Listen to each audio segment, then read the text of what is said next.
We are recording. If you want to kick it off, Linz. Okay, cool.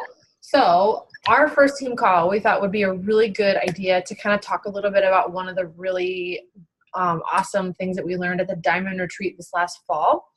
And one of those things is Trina talked about the next generation rockstar strategy about simplifying the customer experience and then inviting to the team. And she kind of divided that into two kind of trainings. So I'm going to start off talking about simplifying the customer experience in terms of like our challenge groups and that kind of stuff. And then Lauren's going to go into more of like inviting to the team and kind of how the two of them go together. So I've been a coach for over 4 years, and I've transitioned from hosting 7, 14, 21-day, 30-day challenges at groups every month, coming up with new content every month. That was a lot of times while we would all team up with each other and run groups together because it was quite daunting to do all that stuff. And, you know, most of us, we all have responsibilities beyond just coaching. And so it was quite, you know, you spent a lot of time creating this content and not so much inviting to the team, which is where, you know, to me, like that's where the awesomeness comes from, is like the team and the community and stuff. So Trina really talked about like how we are hosting accountability groups, not content driven groups. And a lot of that content, I don't know about you guys, but like when I hosted these groups, a lot of times I would just Google the exact same things and find the same content that I was spending so much time like putting into pretty graphics and posting and all that good stuff. So she talked about we are hosting accountability groups and providing our customer support when they need it, guide them based on their questions, and run fun challenge groups every once in a while. It doesn't mean you shouldn't run those. But gone basically are the days where you're expected to run a 21-day group, 30-day group anymore. And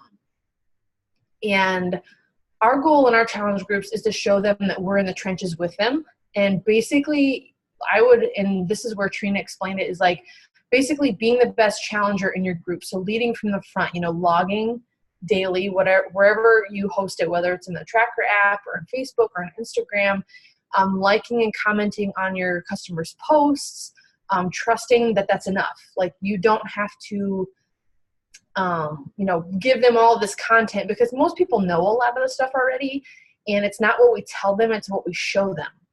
And if you like sharing content, like I send out a monthly newsletter to my customers, and I try to also recruit from Instagram and that way too, because I'd like to provide value that way because I'm interested in health and nutrition and fitness and stuff just in general and whole. So I have a monthly newsletter I send out to my customers and new people. And then I also try to, hey, how are things going? What can I do to support you? And then that's where those conversations can start, to where I can kind of more guide them on their own journey. But it was really kind of eye-opening to me, like when we were doing the Diamond Retreat, where I was like, I was spending way too much time on my customers and, you know, creating all this amazing content. But you know, as we transition and what Lauren's going to talk about here in a little bit, like really the cream of where everything, the magic happens is on the team. And so when you pour so much time into that content and not so much into the team, then that kind of takes that away, you know, your ability to spend more time with the team and, you know, love on your own team and that kind of stuff. So why is it that, you know, what are some other benefits to running less content driven and more of an accountability group? When you sign on new coaches, this helps them not feel so overwhelmed when they first start and pressure to come up with all this new content. You can still have a large community with like one leader coach, and you bring all your new coaches in and you kind of just show them how you create your own community. And then one day when they're ready, they can branch off and do their own thing and then duplicate and show that to their new coaches as they add to their team as well. And then kind of like I was saying before, if you give all your love to your challengers, it's not motivating for them to join the team. And you want, like, I don't know about you, but like when I talk to people that I'm working on recruiting to the team, I really kind of like talk a lot about the VIP customer experience and how like being a part of there's nothing wrong with being a regular customer, but I really like to promote that because I know how powerful it's been for me to be a part of this team and community. So we want to give our customers, as they transition as to coaches, that VIP experience. So how can you do that when you've already like showered them with love? So, you should be spending more money on coaches in terms of like gifts and prizes. And, when you think about it, like as a coach, it also helps hold you more accountable to getting your own results if you're a coach, because of you showing up every day or as best you can in your challenge groups. So that's also going to get you results. So in that way, it's also a VIP experience for coaches on the team. And then also you think about it, like coaches are more likely to stay and be a part of the team because they feel a part of that community. And so kind of with the results thing, they'll also stick around longer because they feel a part of something bigger than just showing up, working out, and going home. So, and then one really powerful thing that Trina said that I remembered, and Lauren mentioned it too when we were kind of planning for this, is she asked, do you want to be a leader of a challenge group or a leader of a team? And that was like, very eye-opening when we were listening to it. A lot of that stuff, like I said, you can find any of that stuff on Google, and the team is like, I don't know, that's the heart of this business. And I don't know, I did a post today and like about how this community, like for somebody who's like an introvert and never feels like she fits in anywhere, like I feel like this community, even though I don't get to see you guys in person every day, like you guys are my friends. Like, it's awesome. So I briefly want to go over how I do my challenge groups, just to give an overview, and then more team. So I host a year-long challenge group in the Tracker app. My people, they tend to like to log and then get out. Most of them set up their BOD app to automatically log for them once they have completed a workout. So many of them don't even get into the Tracker app. A lot of them, it just auto logs for them. And other people, do get in there and actually share how they're feeling, especially with Transform 20. I've had a lot of people in there saying like how they're doing on their Transformers and stuff. But typically when I do like content-based groups and focus groups, typically around after a week, even 2 weeks, that's when it really starts to taper off in terms of participation. So I usually do about a 7-day group about once a month. So last month I did a bingo group, and then in March I'm going to do a March Madness thing. But I'm just going to put it up there, and people who want to do it can do it. I found it on Pinterest, the March Madness, and then it didn't take a lot of time for me to make it. I'm just going to plop it in there, and people that want to do it can do it. Those who don't want to, no big deal.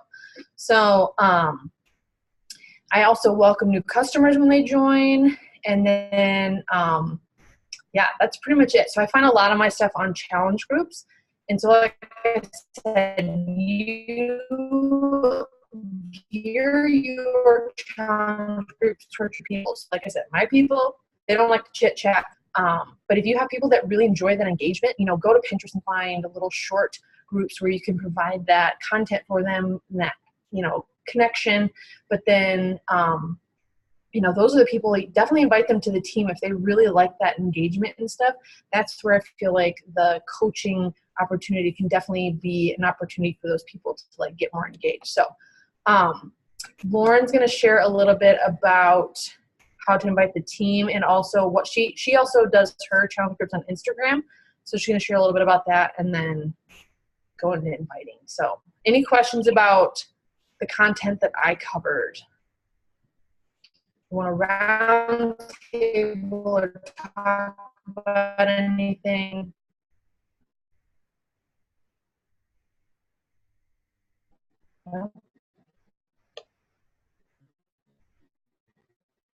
Okay.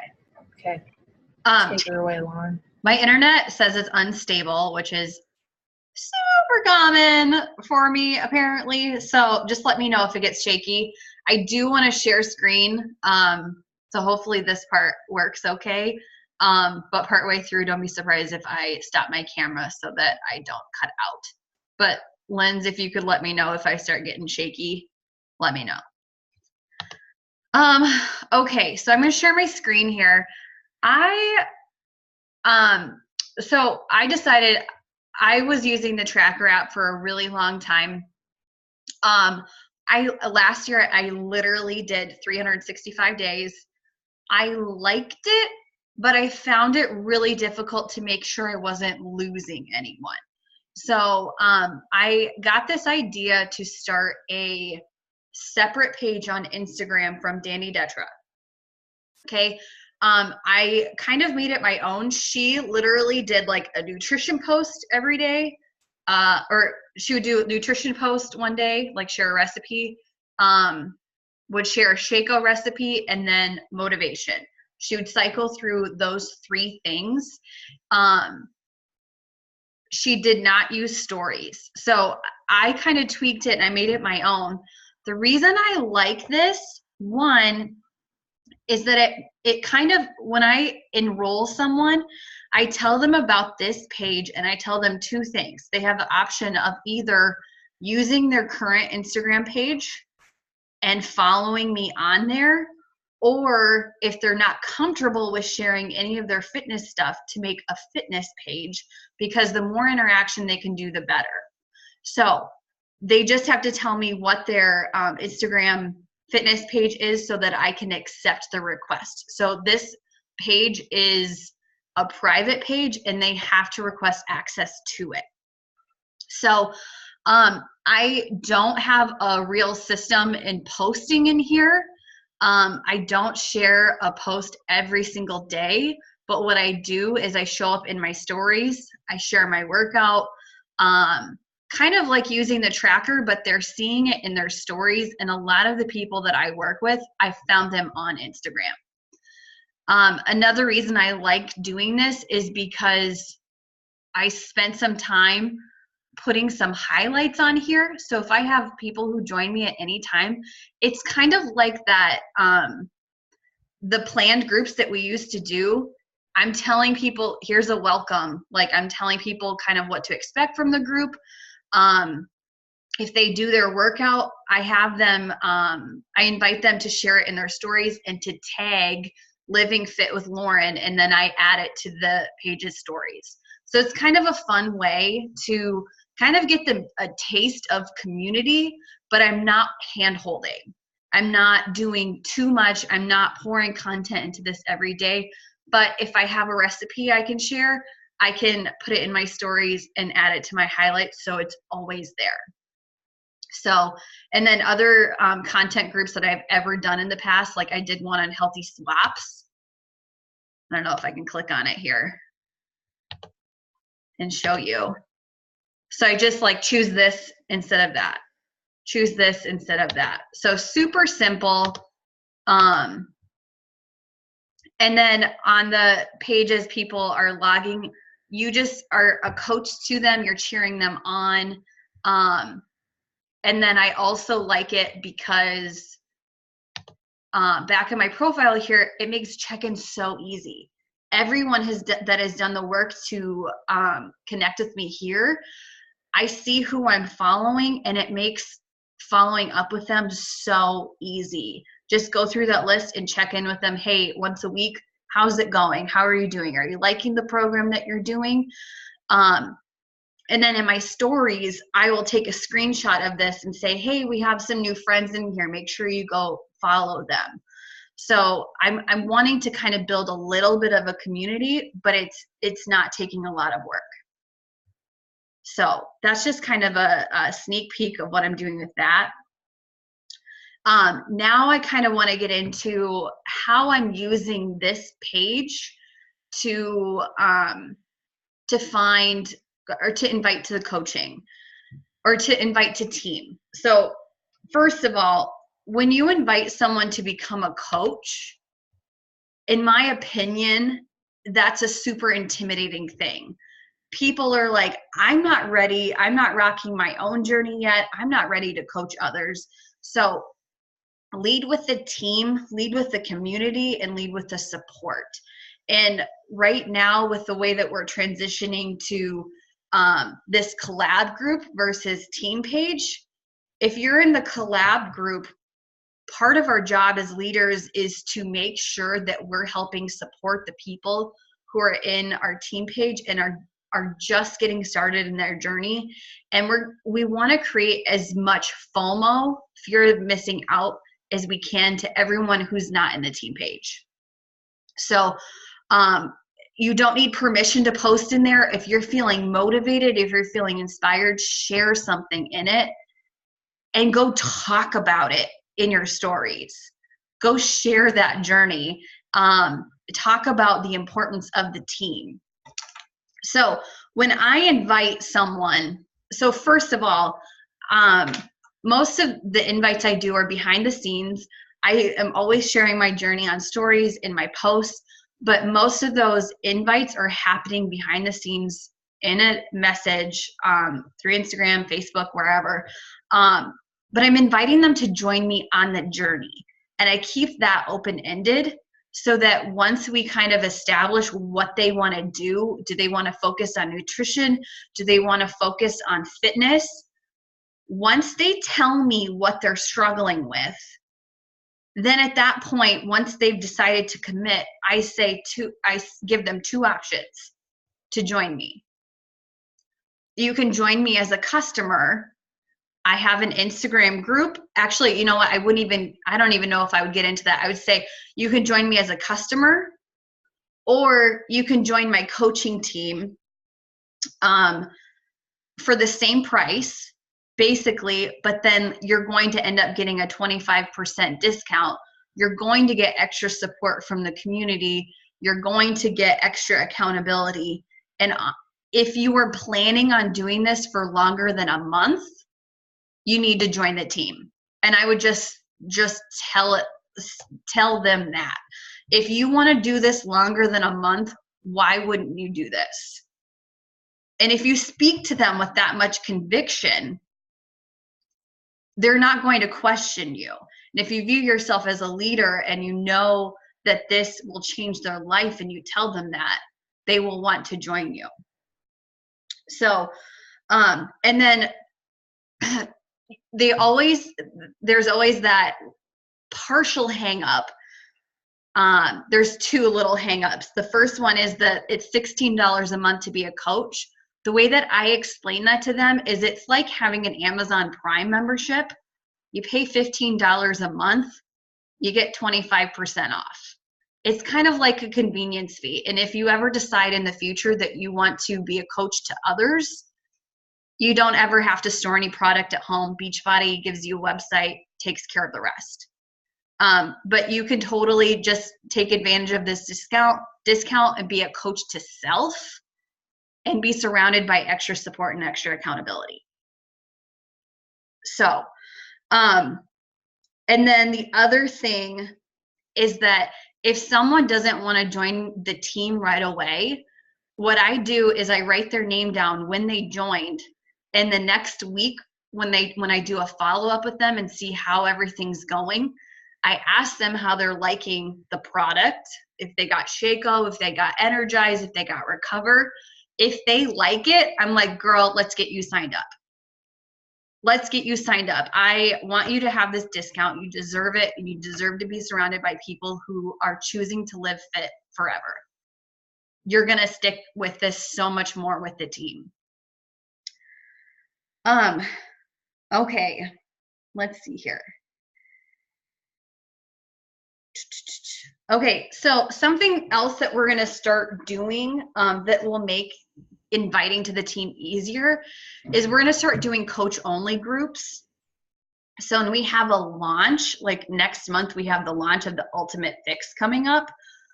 Literally, if I were you, I would not invite customers to do this with you. If you already have customers, cool. But what I would do if I were you is I would invite them to be part of our coach trial group. We're going to be trying the recipes. We're going to be going through the motions together. If you want to work on nutrition, if you struggle with that piece, you need to get into this group, and we're going to be going through it together. So, and we'll get details out on all of that, but I would say March is going to be all about that. I know a couple people are thinking about getting the certification for that, which is awesome. You don't have to do this certification, but if you are finding a lot of people are interested in that, if you yourself struggles with nutrition, it might be a really great tool for you, because chances are if you struggle with nutrition, people around you probably struggle with nutrition. And then let's see here. Okay. So other tips on